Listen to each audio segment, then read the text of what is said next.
I saw her standing in the checkout line at Walmart, counting her coins, her hands trembling. I thought she was just another poor old woman. But what I discovered about her changed everything. It was one of those days that felt ordinary. You know the kind, when everything in life feels predictable, quiet, maybe even a little dull. The kind of day you barely remember, because nothing seems special about it, until something happens that changes everything. That afternoon, I was just running errands. Groceries, cleaning supplies, the usual. The sky outside was a dull gray, the kind that makes the world feel heavy, like it's carrying secrets it doesn't want to tell. A thin chill hung in the air as I pulled into the Walmart parking lot. Inside, it was chaos. Kids crying, people rushing, carts squeaking, beeps from checkout counters echoing every few seconds. I remember thinking how numb everything felt, like life had just slowed down to a mechanical rhythm. Pick an item, scan it, pay, repeat. Nothing meaningful, just motion. I wasn't in a hurry that day. For once, I had time. Time to breathe. Time to notice things. And that's when I saw her. She was standing in the checkout line, 2 spots ahead of me. At first, she didn't stand out. An older woman, maybe in her late 50s or early 60s. Her clothes were worn, but clean. A faded shawl around her shoulders, and shoes that had seen too many winters. But what caught my attention were her hands. They trembled. Not from age, but from something else, worry maybe. She kept counting coins in her palm, over and over again. Each time, her lips moved silently, whispering numbers, hoping they'd somehow add up differently this time. Something in me hesitated. I told myself, don't stare. But I couldn't look away. She placed her few items on the counter, just 4 things: a loaf of bread, a small bag of rice, a carton of milk, and a pack of instant noodles. That was it. The cashier scanned them, and when she read the total, I saw it happen. The woman's shoulders fell. Her lips pressed tightly together. She didn't have enough. People behind me started shifting, sighing. A man muttered, "Come on, lady. Some of us have places to be." Someone else rolled their eyes. She didn't defend herself, didn't argue, didn't even look up. She just stood there, embarrassed, shrinking into herself. And something inside me, something I couldn't explain, just moved. Without thinking, I stepped forward. "It's okay," I said softly. "I'll take care of it." She turned toward me, startled, her tired eyes wide, searching my face. "You don't have to," she whispered. "I want to," I said. "Please let me." The cashier, who had been tapping her fingers impatiently, looked relieved. I swiped my card. The total blinked on the screen, around $150 with tax. A small amount to me, but I realized, maybe everything to her. She thanked me. Once, twice, then again, her voice trembling like someone used to kindness. And when she smiled, tired, fragile, but real, something strange stirred inside me. Her smile felt familiar. I couldn't place it, but it wasn't the kind of face you forget. There was something about her, the calm in her eyes, the quiet strength behind her gentleness. She picked up her small bag of groceries and turned to leave. Before she did, she looked at me, really looked, and said, "Kindness doesn't go unnoticed. You have a good heart." Then she walked away, out into the cold evening, her shawl fluttering behind her like a memory refusing to fade. For a long moment, I just stood there. People kept moving around me, carts bumping, receipts printing, life going on. But I felt still, like the world had stopped for just a few seconds. And deep down, I knew something was different now. Something had shifted, quietly, invisibly, but permanently. That night, I couldn't sleep. I kept replaying that moment, over and over. Her trembling hands, her voice, her eyes. There was something about her that pulled at me. Not just pity, but connection. Something personal. Something I didn't understand yet. I didn't know it then, but that simple moment, that small act of kindness, was the beginning of a story I'd never forget. That night felt endless. I tried to fall asleep, but every time I closed my eyes, I saw her face again. Those calm, tired eyes that seemed to look right through me. It was strange. I'd helped strangers before, bought a meal for someone on the street, donated to people in need. But this felt different. There was something about that woman, something that made my chest feel heavy, like I was supposed to remember her. But how could I? I didn't even know her name. I turned on the lamp beside my bed. The light felt too bright, but I couldn't stay in the dark. Her words echoed in my head. Kindness doesn't go unnoticed. You have a good heart. The way she said it, soft, warm, familiar. It didn't sound like a stranger. It sounded like someone who knew me. But from where? Where had I seen those eyes before? I sat up, rubbing my temples. It was past midnight, the world outside silent, except for the occasional car passing on the wet street. And yet, inside me, everything was loud. It wasn't guilt exactly, it was curiosity. And something deeper, an ache I couldn't name. The next morning, I tried to brush it off. Made coffee. Went through my routine. But the moment I took that first sip, I saw her again, standing in that checkout line, clutching those coins with trembling hands. Why couldn't I let it go? What was it about her that felt so unfinished? By noon, I gave in. I told myself it was harmless. Just curiosity, nothing more. I'd go back to Walmart, ask around, maybe learn who she was. Then I could move on. When I walked through the automatic doors, the same familiar wave of fluorescent light and chatter washed over me. Everything looked the same. The same cashier was at register 4, the same woman who'd rung up the old lady's groceries that day. She recognized me immediately. Her eyebrows lifted. "Oh, hey, you're the guy who helped that woman the other day, right?" I nodded, trying not to sound too eager. "Yeah, that was me. Do you know her? Does she come here often?" The cashier thought for a moment, tapping her chin. "I've seen her a few times. Quiet lady. Always polite. Never buys much, just the basics. Bread, rice, milk, same things every week." I leaned in slightly. "Do you know where she lives?" She hesitated. "Well, I think someone mentioned she stays at those old apartments behind the gas station. You know, the ones across the street from the laundromat?" I knew the place. Everyone in town did. Old, run-down buildings that time seemed to forget. Most people who ended up there didn't have much left. Something inside me tightened. I thanked the cashier and left, but I couldn't shake off the feeling that this was more than a coincidence. Outside, the air was sharp and cold. I stood in the parking lot, watching people come and go, their carts full of things they probably didn't even need. But her, she'd walked out with just a small bag, her shawl wrapped tight around her shoulders. Who was she? And why did she feel like a piece of my past I'd misplaced? By evening, I found myself parked near the old apartment building. The sun was setting, painting the sky in streaks of orange and red. The place looked even sadder up close. Chipped paint, broken mailboxes, a flickering hallway light that buzzed like it was tired of working. A man sat on the steps, smoking. I walked up to him and asked, "Excuse me, do you know a woman who lives here? Older, short gray hair, kind of quiet? She wears a shawl sometimes." He squinted, then nodded. "Yeah, that's Miss Evelyn. Sweet lady. Lives in 3B. Keeps to herself mostly." "Evelyn," I repeated softly. The name hit me like a whisper from the past. Evelyn. I'd heard that name before. I thanked him and started walking toward the building, my heartbeat picking up speed. Each step echoed down the dim hallway, mixing with the hum of old pipes and the creak of the wooden floor. Apartment 3B. I stopped outside the door. It was old but clean, a small doormat, a faded sticker of a flower on the corner. I hesitated, hand hovering near the door. What was I even doing here?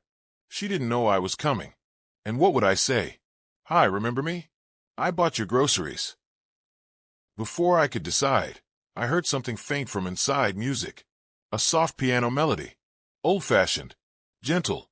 My breath caught. I knew that tune. I hadn't heard it in years, but I'd know it anywhere.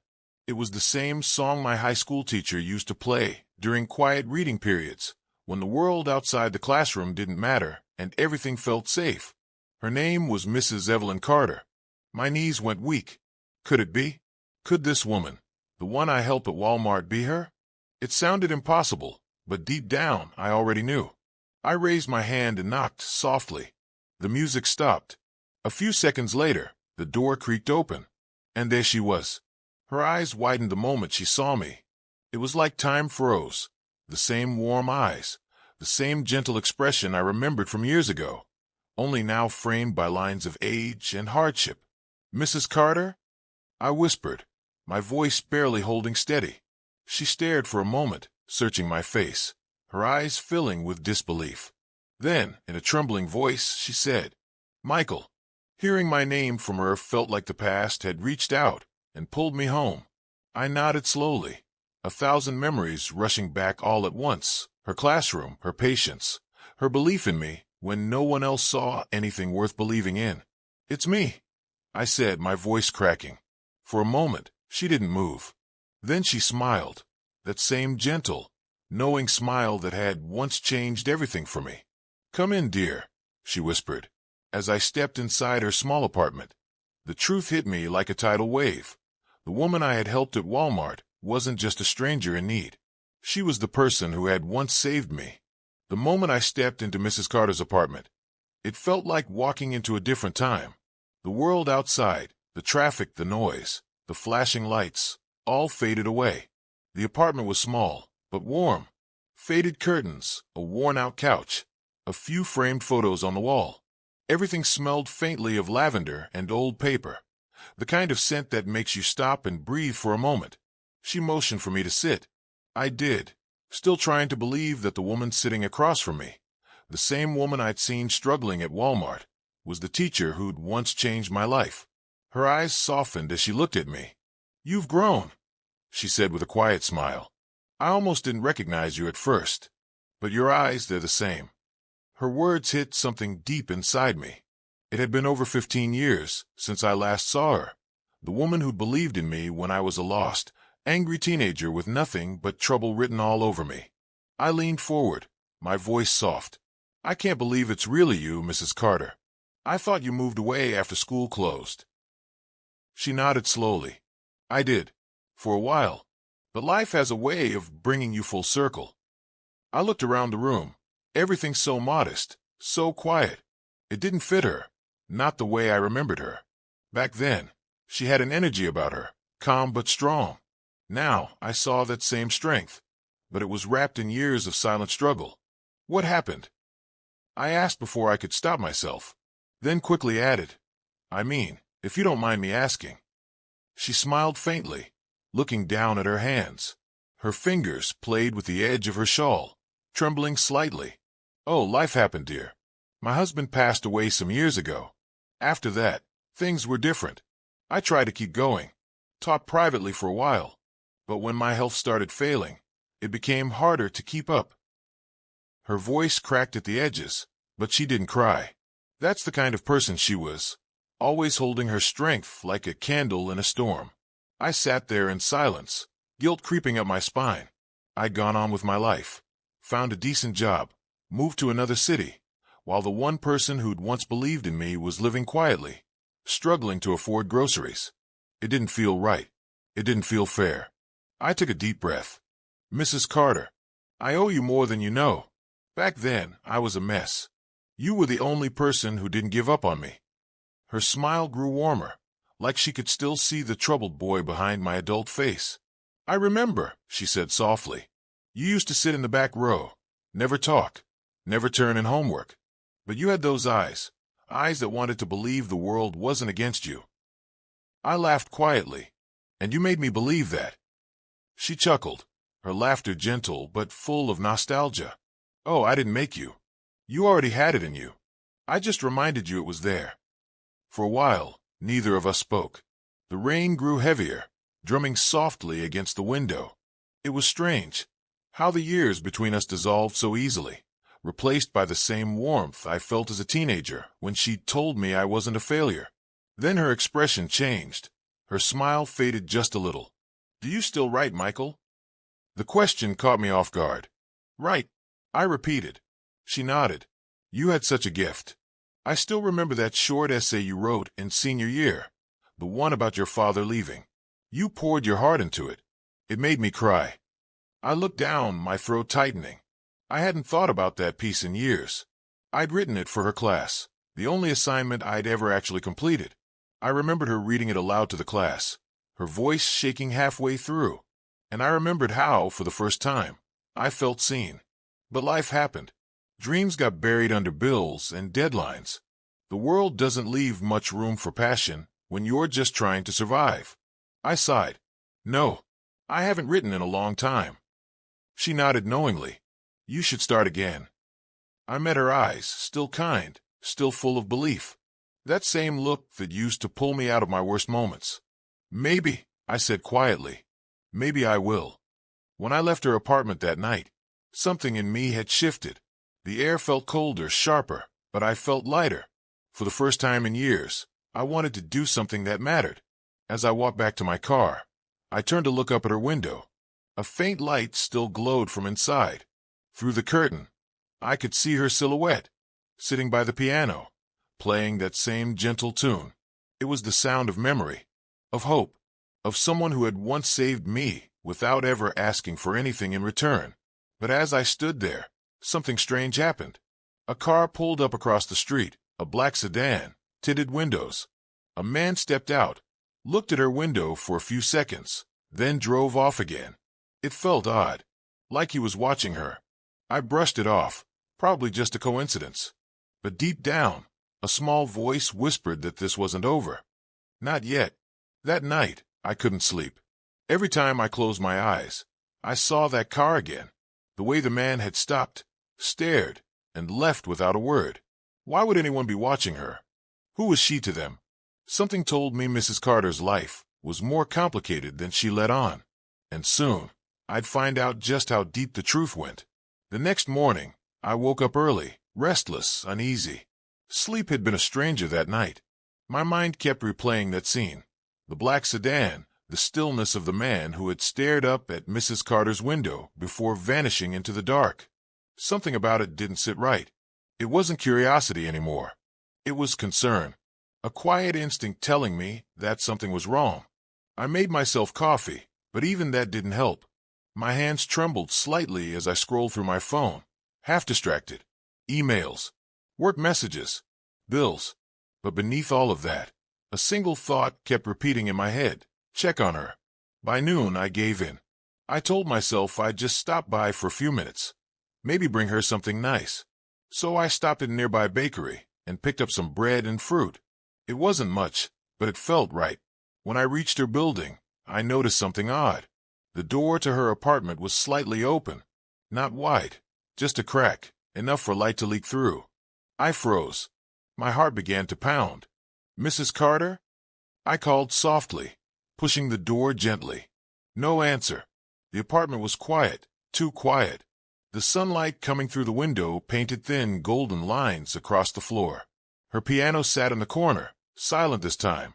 The shawl she wore last night lay folded neatly on the armrest of the couch. Then I heard it, a faint creak from the hallway near the kitchen. Footsteps. I turned quickly, my voice sharper now. Hello? Is someone there? A shadow moved fast, disappearing behind the kitchen door. I stepped forward slowly, every muscle in my body tense. My mind raced with possibilities. Maybe a friend, a caretaker, or maybe Michael. The voice came from behind me. I turned, and there she was, standing in the doorway, holding a grocery bag. My shoulders relaxed instantly. Oh, thank God. I exhaled. You scared me half to death. She laughed softly, confused. What are you doing here? I scratched the back of my neck. I brought you something. Just some bread and fruit. Her face softened. That's kind of you. But you look pale. What's wrong? I hesitated, then told her about the door and the sound I'd heard. Her smile faded slightly. I must have left the door unlocked, she said after a moment. As for sounds, well, this building creaks a lot. You know how old apartments are. She said it casually, but I could see something flicker in her eyes, worry. It lasted only a second, but it was there. I helped her set the groceries on the counter, trying not to push. But the more I looked around, the more uneasy I felt. A small photo frame on the side table had been turned face down, and next to the piano, a stack of unopened letters, all marked return to sender. Mrs. Carter, I asked gently, is everything okay?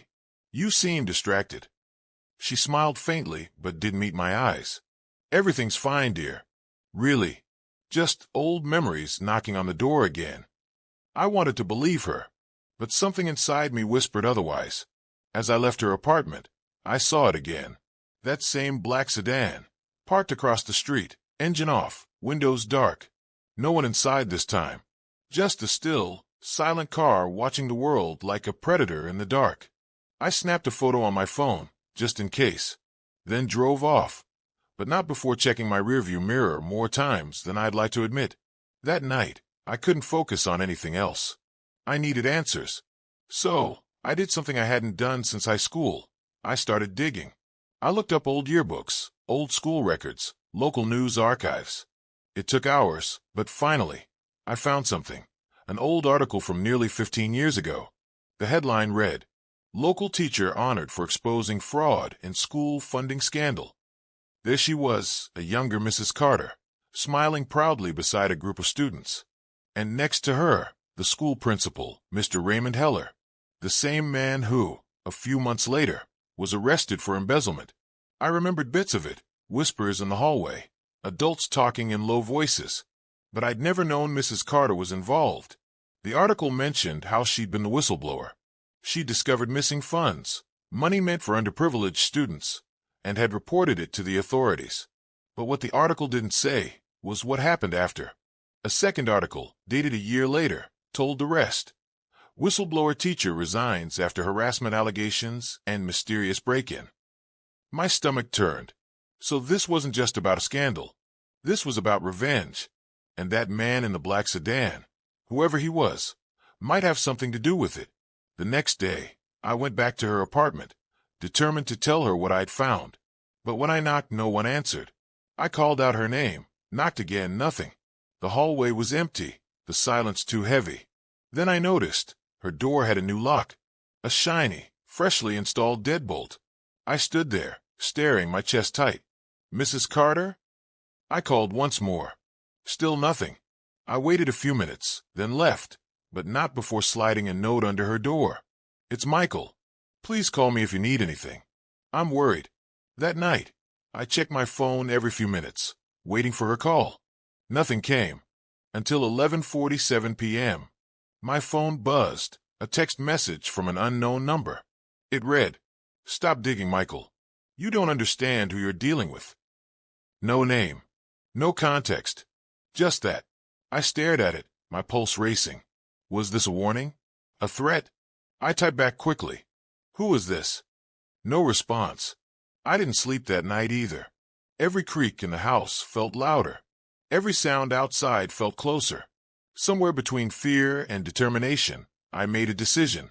If someone was threatening her, or me, then I needed to know why. I needed the truth.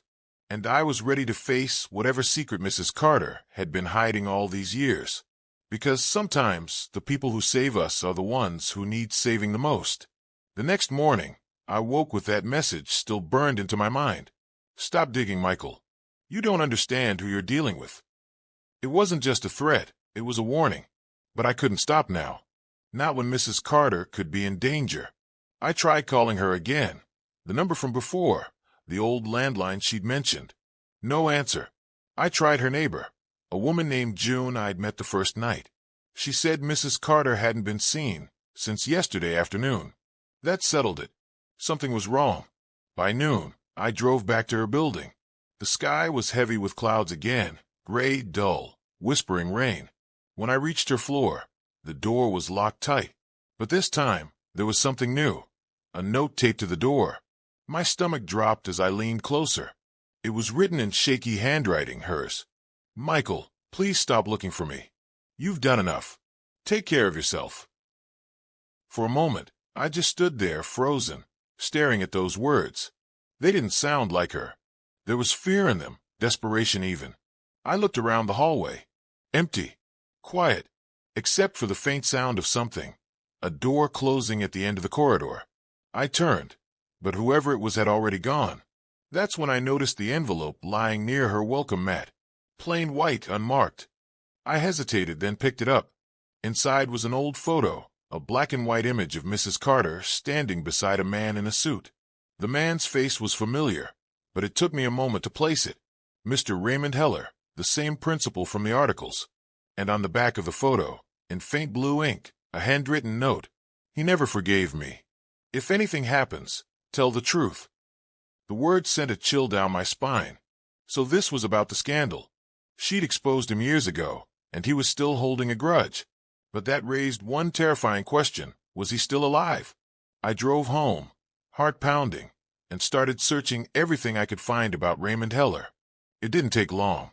He'd served 8 years for embezzlement, then disappeared from the public eye.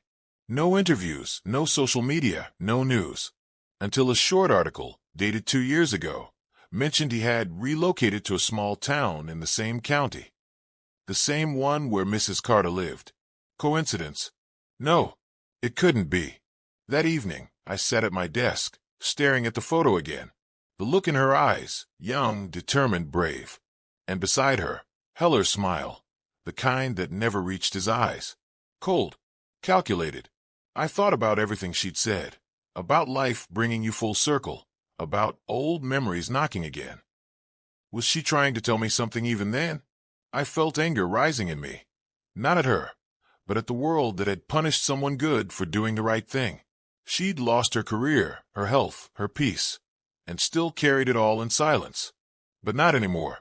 I decided I'd confront Heller myself, find out what he wanted, find out why that car kept showing up near her building. So the next day, I drove to the address listed in one of the old articles, a rundown house near the edge of town. It was quiet, half hidden behind overgrown hedges and a broken fence. I parked across the street, took a deep breath, and stepped out. Before I could knock, the door opened slightly. A man's voice called out, rough and dry. "Who's there?" "Michael," I said. "I want to talk to you about Evelyn Carter." The silence that followed was heavy, tense. Then the door creaked open wider. A tall man stood there, older now, gray hair, deep lines across his face. But those eyes still sharp, still cold. He looked me up and down, his expression unreadable. "Evelyn Carter," he repeated slowly. "What about her?" "I think you know," I said quietly. "You were seen near her apartment." He chuckled, a hollow, bitter sound. "I live in this town, boy. I can drive wherever I want." "Then why the warning message?" I pressed. "Why tell me to stop digging?" For a split second, his expression flickered, surprise, then annoyance. He turned his back, muttering something under his breath. "I don't have time for old ghosts," he said. "Go home." But I stepped closer. "She's scared," I said firmly. "You ruined her life once. Are you trying to do it again?" He froze at the doorway, then turned slowly. "Ruined her life?" he said, his tone suddenly sharp. "She ruined mine. She lied. You think she was a saint. She wasn't." His voice trembled now, with anger, but also something else. Regret. I frowned. "What are you talking about?" He stared past me, his jaw tight. Then he whispered something I didn't expect. "She wasn't just a teacher. She was my partner. We started that scholarship program together. And when things went bad, she threw me to the wolves to save herself." I stepped back, confused. "That's not true. She exposed you for stealing school funds." He shook his head slowly. "That's the story everyone heard. But what they don't know is, she took part of that money too. Only a small part," she said. "For the students," she claimed. "But once it started, she couldn't stop it. When the audit came, she panicked and blamed me. I went to prison. She vanished." I didn't know what to say. Everything I'd believed about Mrs. Carter suddenly felt uncertain, cracked around the edges. Was he lying? Or had she been hiding a darker truth all along? Before I could ask more, he shut the door. Hard. "Leave it alone, Michael," he said through the wood. "Some truths aren't worth digging up." I stood there for a long time, staring at that closed door. The rain began again, soft, cold, relentless. When I finally got back to my car, I opened the envelope again.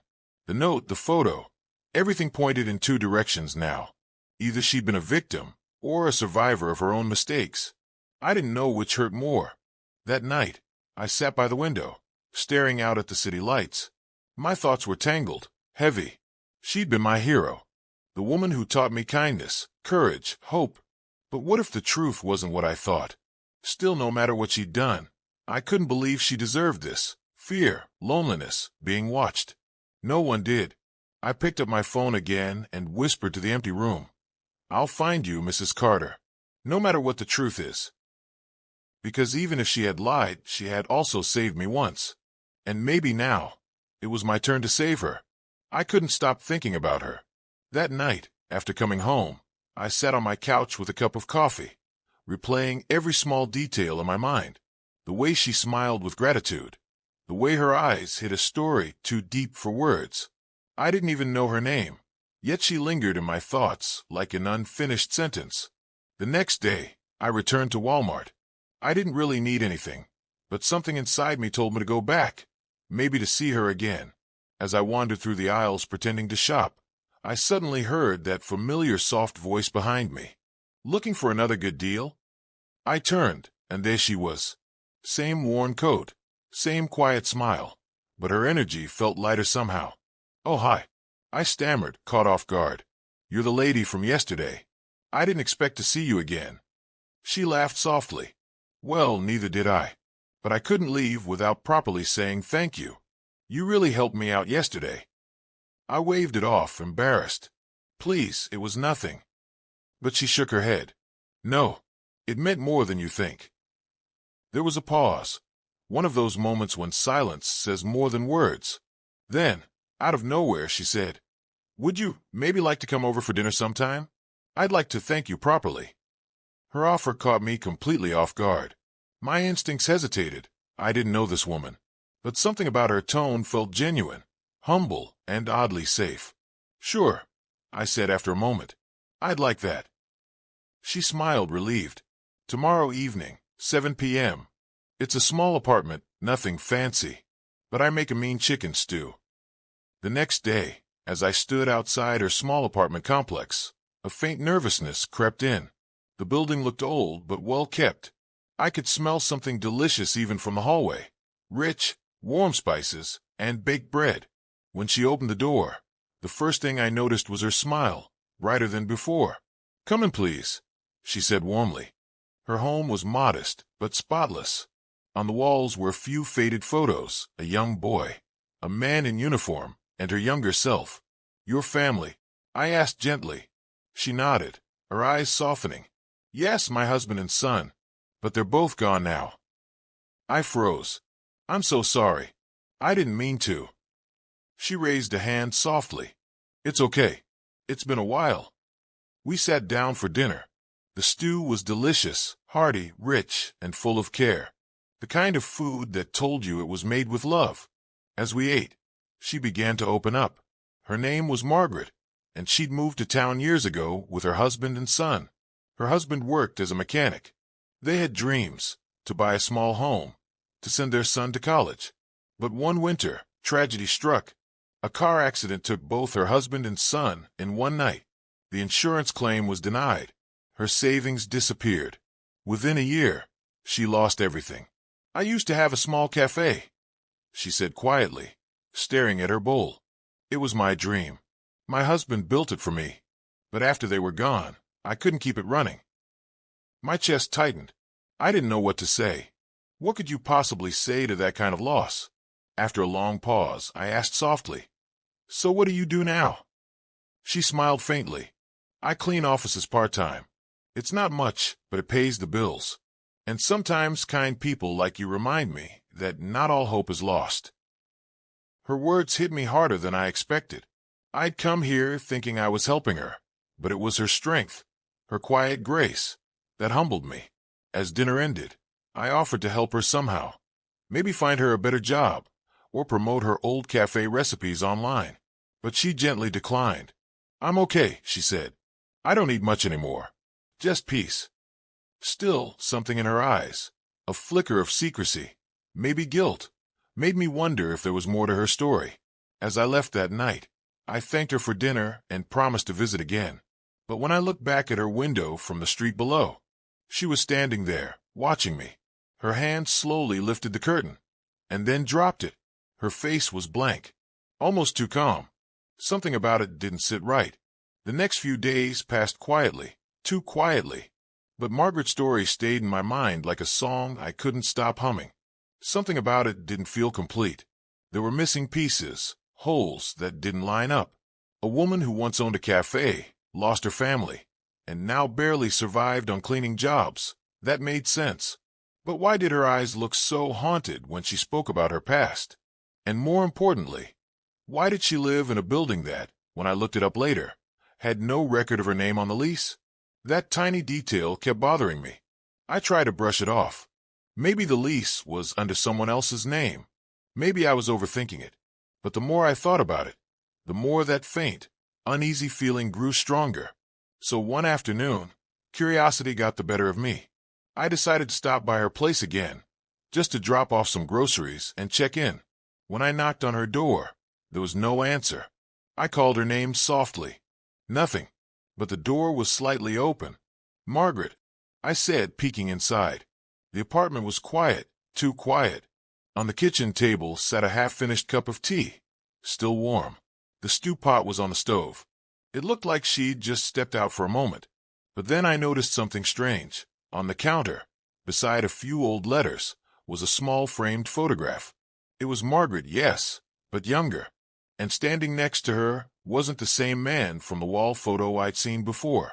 This man was different, clean-cut, wearing a suit and holding a briefcase. Behind them stood a large, polished building with a sign, Brightstar Investments. The name sounded familiar. I'd seen it before, on a billboard downtown. It was one of the biggest financial firms in the city. But what was Margaret doing in that photo? Then, one of the letters on the counter caught my eye. It wasn't sealed, and the bold header read, "To Mrs. Margaret Allen, Re. Pending investigation." I froze. My heartbeat quickened. Investigation? For what? I didn't open the letter completely. I knew that would cross a line. But curiosity burned in my chest. So I carefully placed it back and decided to find out more the right way. That evening, I looked up Margaret Allen Brightstar Investments on my laptop, and what I found made my stomach twist. 5 years ago, a Margaret Allen had been accused of embezzlement, stealing hundreds of thousands from an investment firm. The articles said she disappeared before the trial and was never found. There was even an old black and white photo attached, slightly grainy, but clear enough. It was her. Same eyes. Same smile. The poor woman at Walmart wasn't who I thought she was. She was a wanted fugitive. I leaned back in shock, my mind spinning. Everything suddenly started making sense.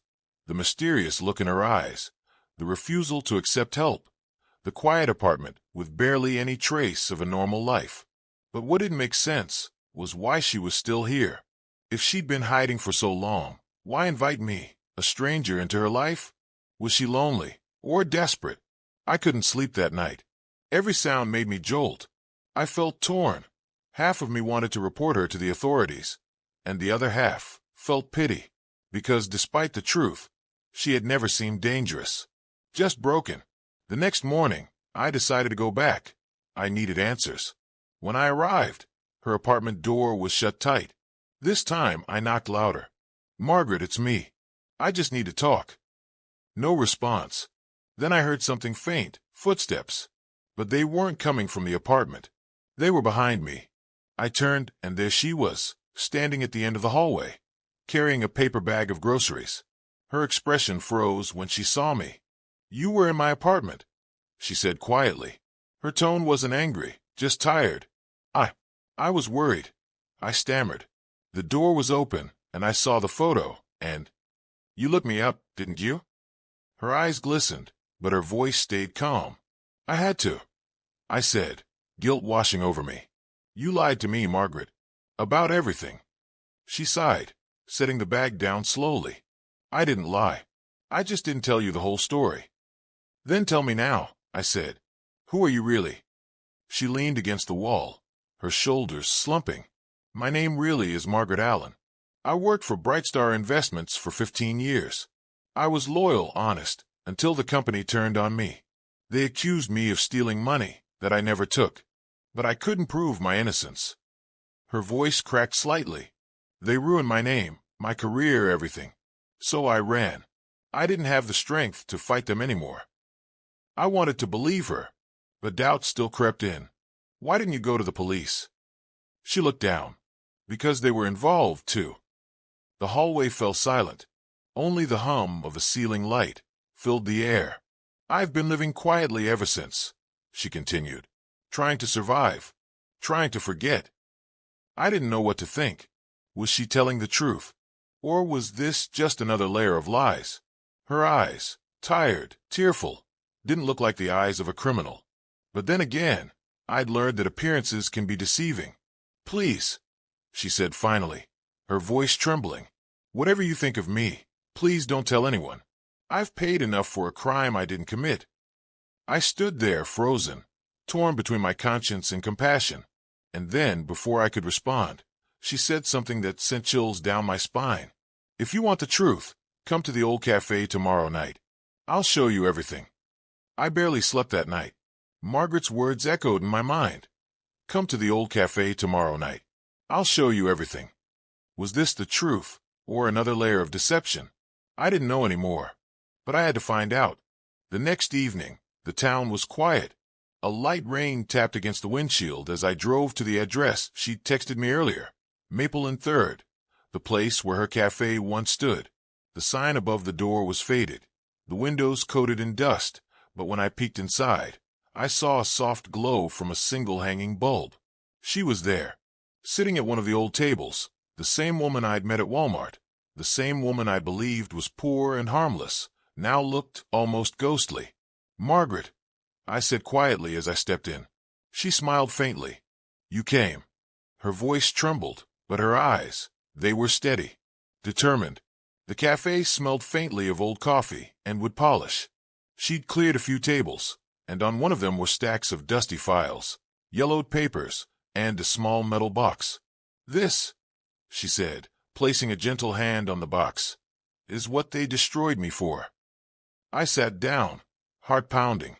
What's inside? She took a deep breath and opened it. Inside were bank statements, signed invoices, and a USB drive. Everything I'm about to tell you.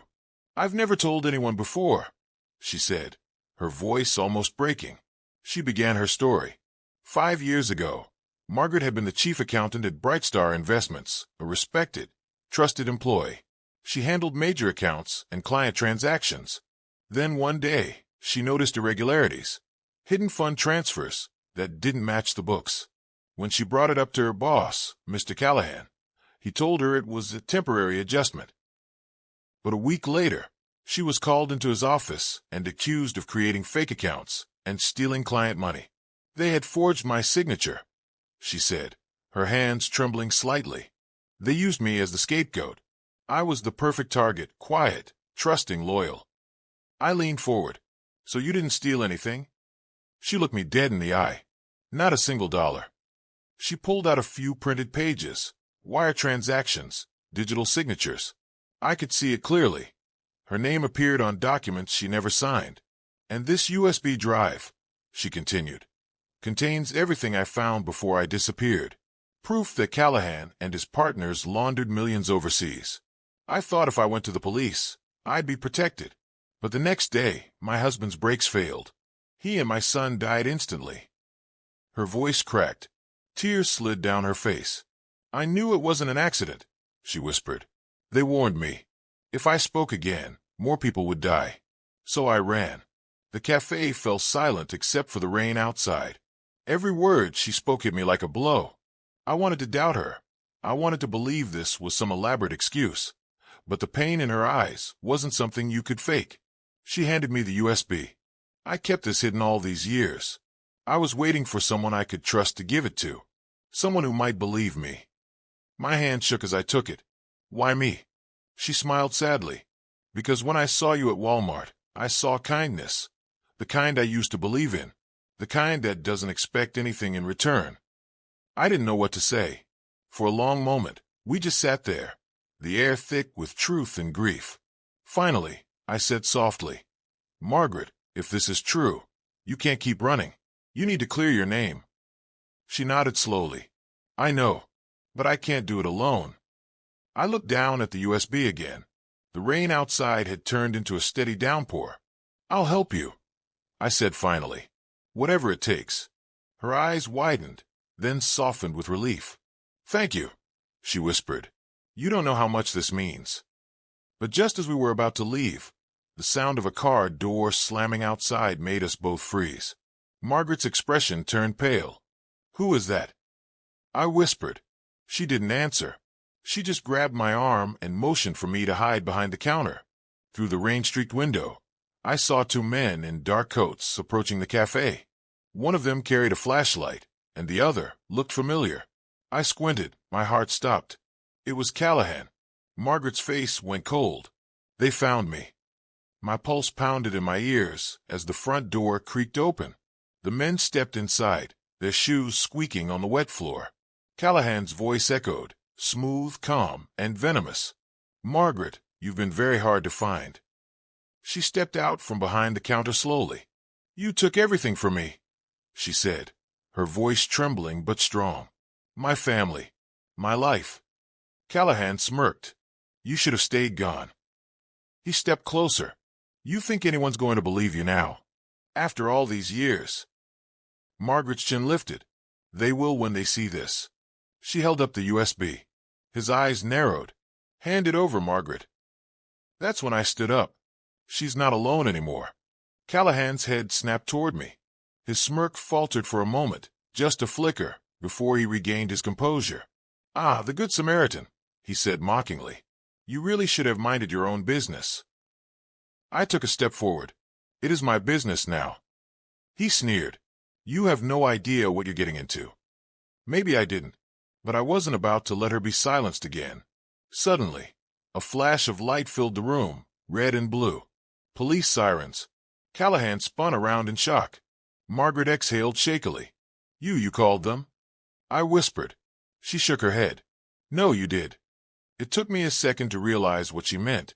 When I'd driven here, I'd left a voice message with my friend, a local journalist, telling him if anything happened to me, to call the cops immediately. And he had. The officer stormed in, shouting commands. Callahan tried to argue, but Margaret handed them the box, the files, and the USB, every piece of evidence she'd saved. One officer led Callahan out in handcuffs. As he passed her, he whispered something under his breath, but for the first time, Margaret didn't flinch. When the cafe finally emptied, I turned to her. She was crying quietly, not from fear this time, but from relief. "It's over," I said softly. She nodded. "No, it's finally beginning again." The next few days felt like a blur.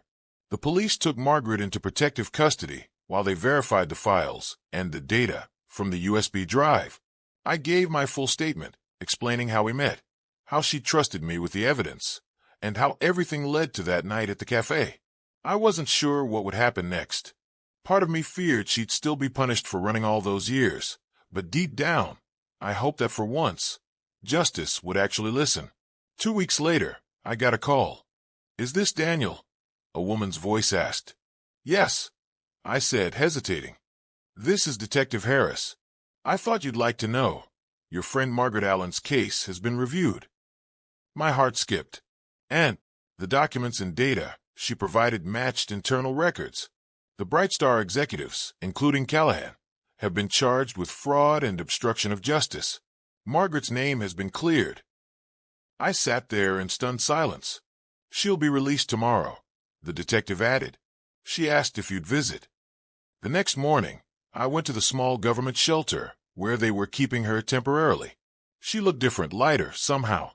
The lines of fear that once marked her face had softened. She smiled when she saw me. "I told you the truth would come out," she said quietly. I laughed. "You did, but I didn't think it would happen this fast." She looked down. "It's strange, isn't it? For years, I thought I'd never see this day. I spent half a decade hiding from the world, and now it's like I have to learn to live again." There was a long silence. "Thank you," she said finally, her voice trembling. "You didn't have to believe me, but you did."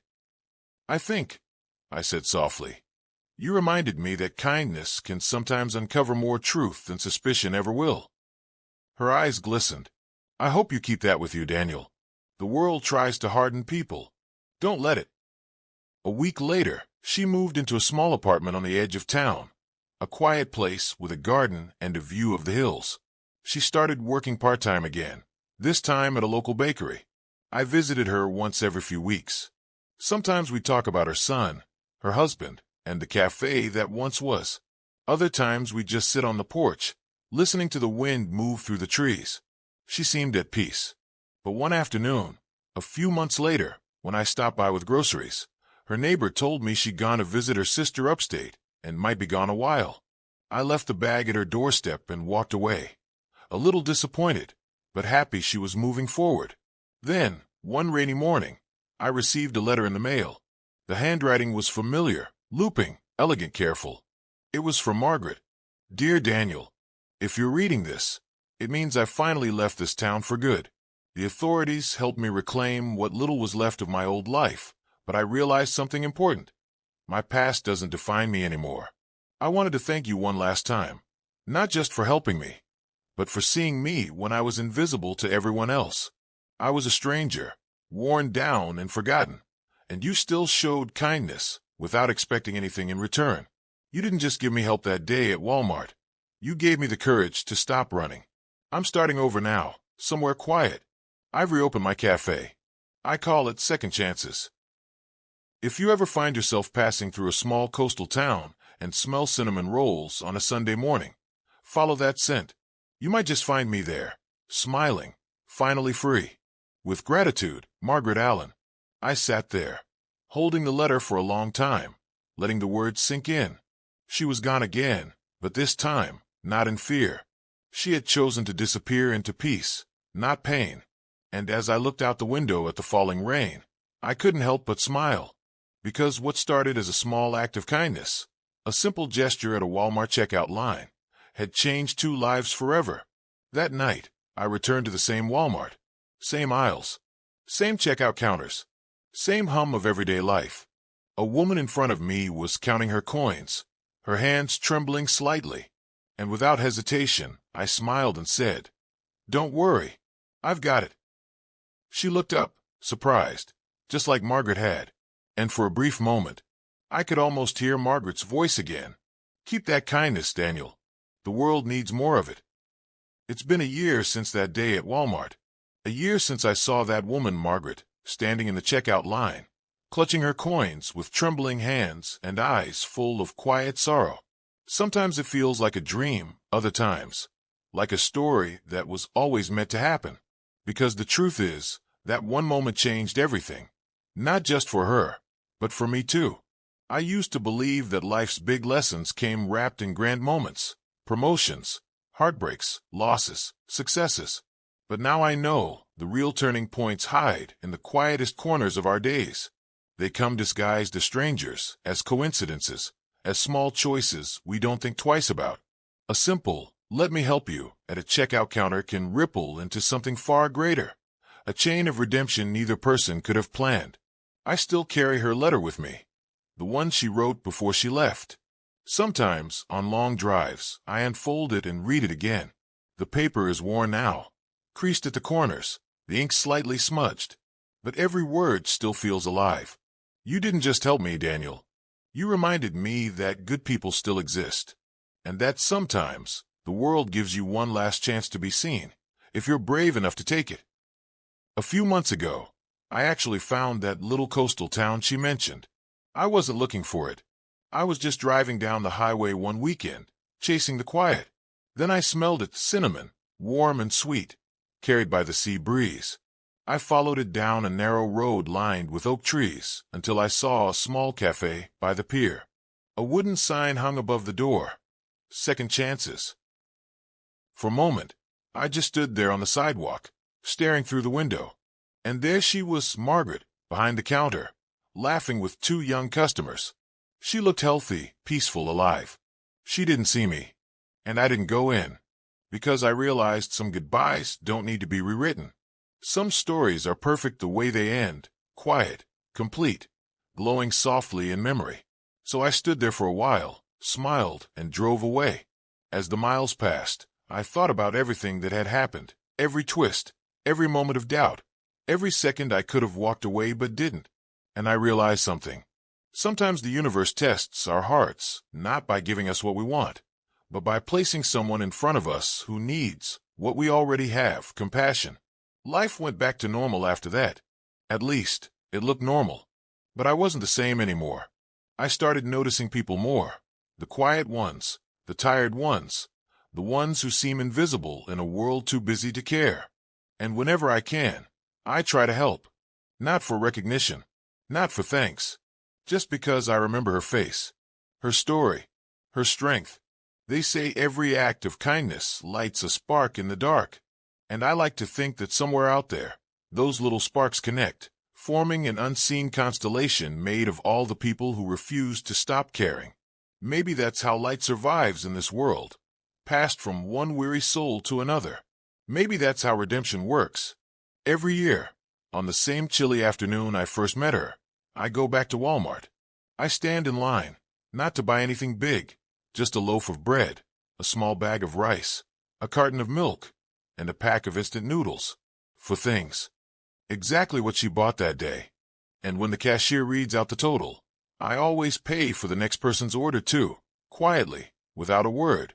It's my way of keeping her story alive. Because kindness should never end with one person. Sometimes, when the store lights flicker and I catch my reflection in the glass, I think I see her standing behind me. That soft smile, those wise eyes. It's probably just my mind, but I like to believe she's out there somewhere, smiling at how far I've come. Maybe she knows the truth, that she didn't just rebuild her life, she rebuilt mine too. You see, before that day, I was just living on autopilot, working, earning, surviving. But after meeting her, I started feeling again, believing again. She reminded me that good hearts can still make a difference, even in a world that often forgets what kindness looks like. And that maybe, just maybe, helping someone else is the purest way to heal your own soul. So now, whenever life feels dull or meaningless, I think of her words, the ones that stayed with me. Kindness doesn't go unnoticed. You have a good heart. And every time I hear those words in my memory, I feel the same warmth I felt that day in Walmart, the day everything changed. Because the truth is, she wasn't just a stranger in a checkout line. She was a mirror, showing me the kind of person I could still be. Sometimes the people we save are the ones who end up saving us. Sometimes the smallest gestures turn into the greatest stories. And sometimes, when you choose to be kind, quietly, humbly, with no expectation, you become part of something far bigger than yourself. Because light never asks for attention. It just shines.